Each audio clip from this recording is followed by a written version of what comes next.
Hello friends, welcome to my channel. ఈరోజు ఈ వీడియోలో నేను మీకు గుంటూరుకి దగ్గరలో ఉన్న గుడిపూడి దేవాలయం గురించి చూపించబోతున్నాను.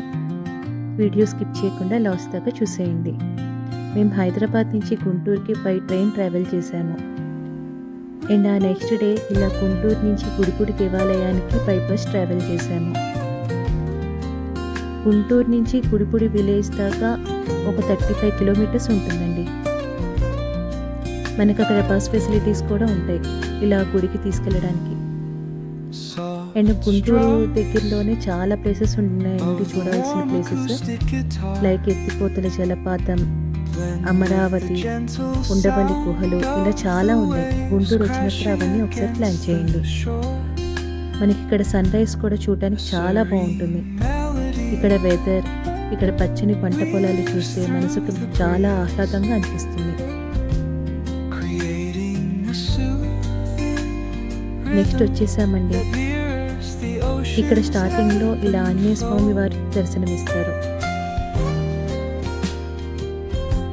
అండ్ ఆ రోడ్లోకి ఎంటర్ అయిన తర్వాత మనకి రైల్వే ట్రాక్ టచ్ అవుతుంది.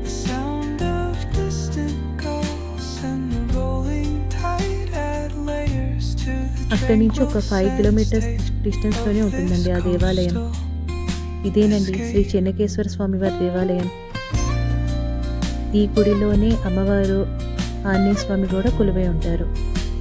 ఇక్కడ ఈ స్వామివారికి నిత్యాభిషేకం జరుగుతూనే ఉంటుంది. అండ్ ఈ గుడి చూడటానికి చిన్నదే అనిపించినా మనం ఒక్కసారి వెళ్తే మనసుకి చాలా ప్రశాంతంగా అనిపిస్తుంది. ఈ గుడిలో మనకి ఎక్కువ చిలుకలు కనిపిస్తూ ఉంటాయి.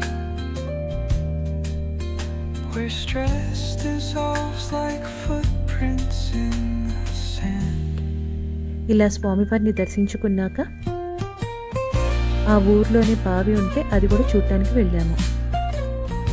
మనకి ఈ మధ్యకాలంలో ఎక్కడ కనిపించట్లేదు కదండి సిటీస్లో. అండ్ అక్కడ ఊరు కూడా మనకి చాలా బాగా నచ్చుతుంది. ఆ రోజు ఈవినింగ్ మేము ఇలా రామనామ క్షేత్రానికి వెళ్ళాము. ఈ క్షేత్రానికి 100 ఏళ్ల నాటి చరిత్ర కూడా ఉందండి.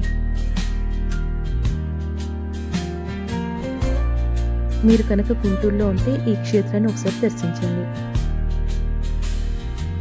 ఇలా లోపల మనకి రామాయణం గురించి ప్రతిదీ పైన చెక్కబడి ఉంటుంది. అంతే అండి. నా వీడియో కనుక మీకు నచ్చితే లైక్ చేయండి, షేర్ చేయండి. మరిన్ని ఇంట్రెస్టింగ్ వీడియోస్ కోసం నా ఛానల్ని ఫాలో అవ్వండి.